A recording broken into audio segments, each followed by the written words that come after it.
lead designer at Lionhead is actually an interesting job because we have one of the industry design luminaries working here in Peter Molyneux. So I work very closely with Peter to define the game vision, and then I work specifically day to day on the team trying to bring those pillars and that vision to reality. And along the way I work pretty much several times a week with Peter reviewing the game, talking about the game, and trying to execute on both what we want to do and what he is encouraging us to do. You're still going to be a hero. You're still going to have swords, you're still going to have guns, you're still going to have magic. But this time you're going to be leading a country as well as that. We're not going to make it easy for you though. There are going to be challenges in your rule. Like many of us have seen, the leaders that we elect in today's world often age badly in the first couple of weeks when they realise the enormity of the problem that they're taking on.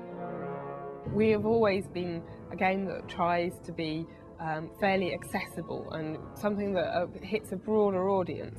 So with Fable 3, what we're doing is keeping that foremost when thinking about building it.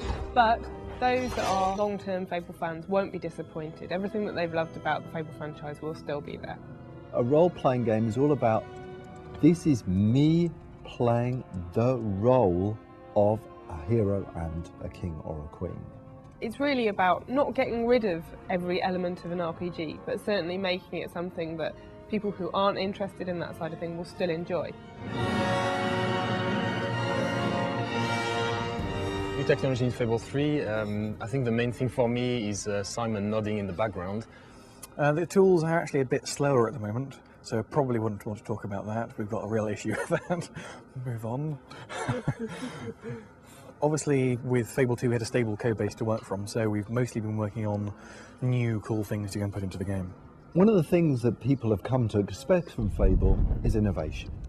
And in Fable 3, we've really pushed the boat out.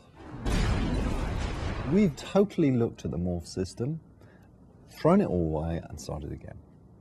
And the first thing that we've got is something called extreme morphs.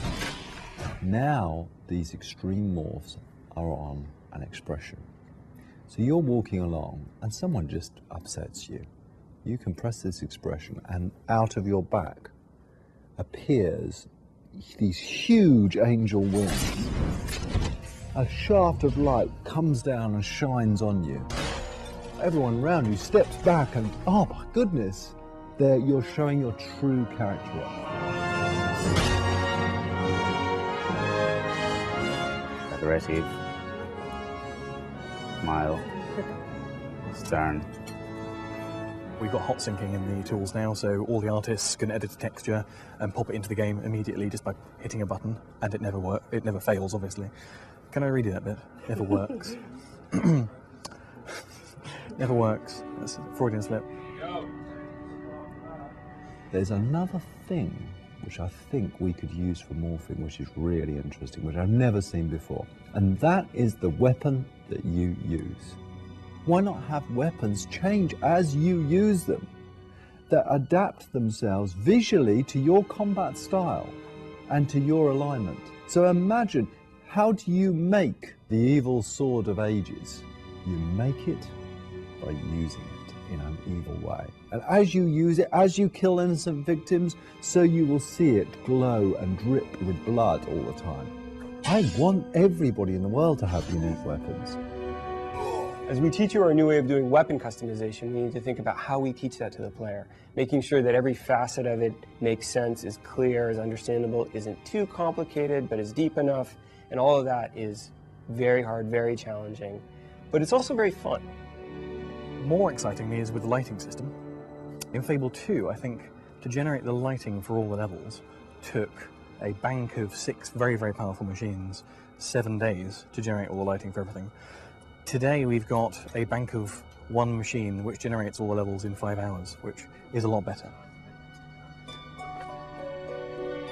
We've also been looking at how you express yourself, and we're giving you the ability to touch things. Now this may sound strange, but imagine this, being able to reach out and touch your girlfriend in the game, being able to hold, persuade, pull, push, all that can be done dynamically.